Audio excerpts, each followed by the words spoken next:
Hello everyone, this is Britt for Scrappy Boy Stamps, and today we're going to do a tutorial of the trailer mini album die. Now on the back of the card when you receive your die set, you will have a little bit of a guide to putting this together, but we're just going to dive in and do it really in depth here on video today. First, you're going to cut the base layer. That you will cut one time. Second, you're going to pull out the stitched layer that goes on top of that base. That you will also cut one time in a contrasting color. The third biggest die in the set is where you'll have to make your first decision. If you want a dual colored retro trailer, you will have to cut this die twice. If you only want it to be one color, you only have to worry about cutting it one time. Next, that baseball bat looking piece, that is part of the trailer hitch that you will cut one time. This little half moon piece is going to be your fender. It goes above the wheel. You'll also cut that once. There are two windows in the set. The bigger window is the back window of the trailer. That one, for this demonstration, you will only cut once. That long straight strip is a decorative strip that goes across the body of the trailer, and you only cut that once. You have a cute little door with a porthole. There's a base layer for that door, and you'll cut that one time. Then the top layer of the door you will also cut one time. It's the smaller of the two doors with the portholes. The second window is the front window. You'll only cut that once for this demonstration. The largest circle is the tire. You'll cut that once. The smallest circle is the hubcap, and you will only cut that once.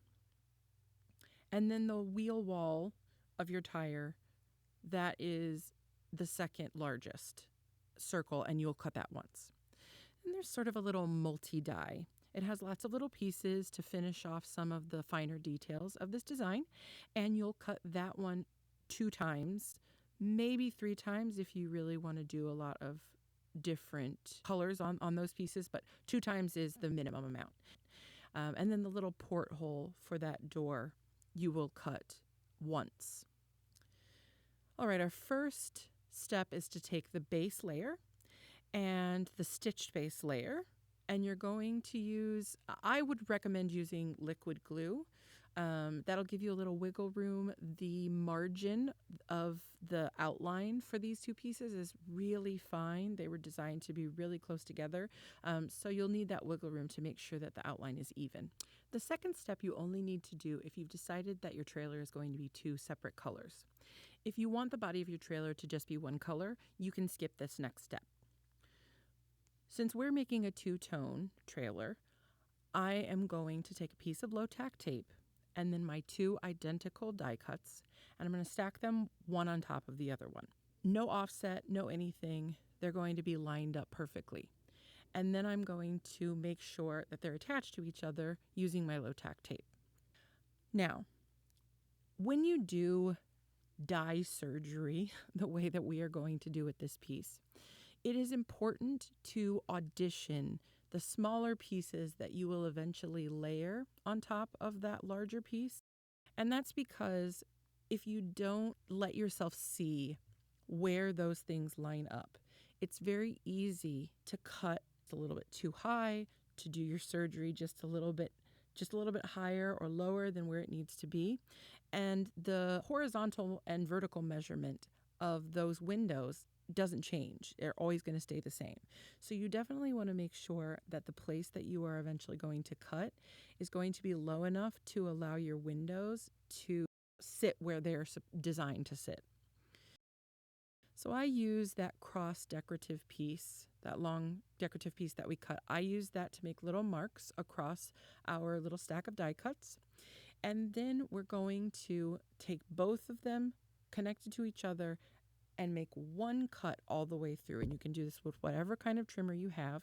You're just making sure that it's one cut and that they stay lined up, because essentially what you're doing is you are cutting the 2 pieces in half so that you can piece them back together, so the top can be one color and the top and the bottom can be another. Also, if you do make your trailer 2 different colors, don't throw away the additional pieces that you're not going to use on this project, because that's just a head start to you making your next trailer. Your colors will just be switched. It just means that next time I pull this die set out, I have a head start, or that I can make multiples with less cuts in one sitting than I normally would be able to if I didn't save those. So I like to make sure with this piece that I put it back together before I place it on the base layer. And that is simply because it makes everything easier to line up so that you will get a precise design when the project is finished. So I just take a piece of low-tack tape and I line up my design and piece it back together and tape it together from the back. This particular low-tack tape is mint tape. It is a paper tape. So when I go to put my adhesive on the back of this piece, it will still work very well because I'm still putting paper to paper with my adhesive. Now I'm going to attach the decorative strip that goes across the body of our trailer. That's just to cover up the seam. It's also a really prominent feature from the original retro trailers that this design is based on. So it makes it look a lot more authentic and a lot more retro to have that sort of contrasting color bisecting the upper and lower halves. Here's another point at which I would audition your pieces before you commit to sticking them down. This is simply because you want to make sure that everything's going to line up the way that you want it to. And it's much easier to see how all of the pieces fit together if you put them together before you've committed to adhering something and then can't move it. Once you have the correct placement, you'll adhere the crossbar for the trailer hitch to the base layer. And then we're going to go ahead and finish with the pieces, the small pieces of the trailer hitch, which are a little small tire for the wheel, a little wheel well, very, very small, and the brace that attaches the wheel to the crossbar of the trailer hitch. Now you can see that these small pieces also fit very well into that larger base layer. Lining everything up beforehand and seeing how it all goes together before you glue everything down is definitely a huge hack to getting these right as many times as possible. And things that you make with dies and stamps and crafty things, they are handmade. So if you don't get everything exactly the same or exactly perfect every time, it doesn't really even matter. Because if somebody wanted something perfect, they could go buy a very boring card at a very boring store and they could leave your handmade things alone, as they should. So next you will adhere the body of the trailer and just center it in that larger base layer right on top of your trailer hitch.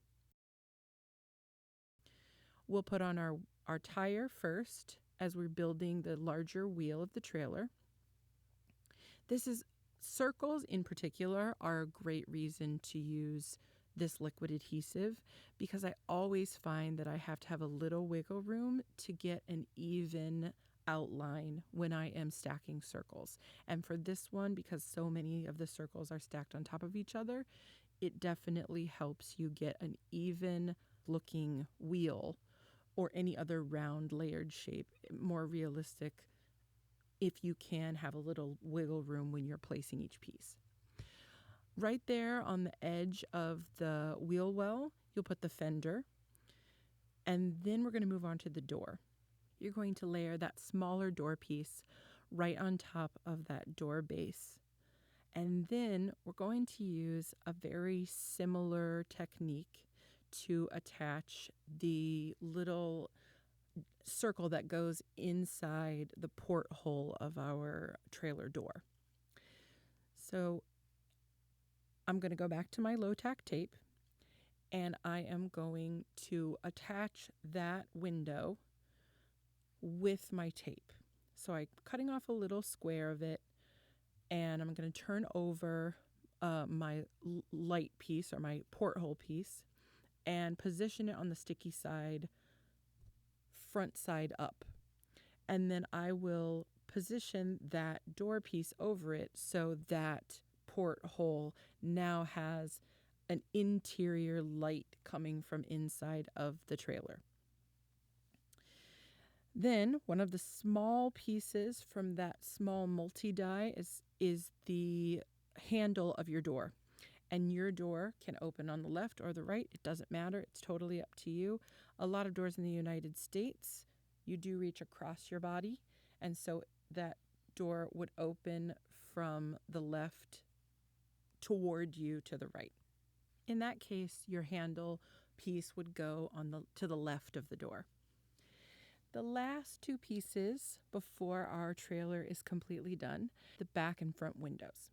Now, I chose to do this method of adding sort of the internal glow of the trailer. What I imagine is that there is a light on inside that trailer, and so I made a little yellow glow in all the windows. Doing it this method, where I take the window pieces and I glue them to that yellow and then fussy cut around it, is because I wanted the frame of the window to be slightly elevated from that glow in the background. And layering one of these on top of the other creates just enough texture that the panes of that window and the frame of that window look like they are in front of that light that's coming from the inside. So I just fussy cut these around. They're very easy shapes to cut if you want to get this look. But if you do not want to do any sort of scissor-based cutting to complete your design, you can cut each of these pieces twice instead of once, cutting the second time in a yellow. And you use the interior pieces of that die cut instead of the frame to piece those panes into the frame instead of adhering it and then cutting it out.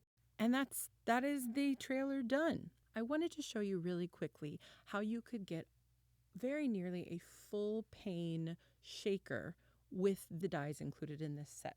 Using the stitched base layer and the body of the trailer, you cut a frame which fits perfectly onto your main base layer. Then you just place the windows and door and tire on top of the acetate. That way all of your shaker bits are visible behind those elements and you still retain the look of the trailer. Now, I was super inspired to pair this retro trailer with one of our favorite funny ladies from Chocolate, Wine, and Best Friends. Miss Lulu looked adorable next to my retro 50s style trailer. And not only did I turn this into a shaped card, but I also included our furry friend from Future Family inside the door as a special peekaboo surprise. Thank you so much for joining me today. I hope this video helps you cut and create with confidence. There are links to all the Scrappy Boy products in the description box below, as well as links to everything in the newest release. Make sure you hit that like button and you're subscribed to the Scrappy Boy YouTube channel. We're going to be adding lots of inspiration and other tutorials in 2024, and you don't want to miss out. All of you in our little crafty community are so supportive, and it means the world to have you here. Now get those supplies out and go make something. See you next time. Bye-bye.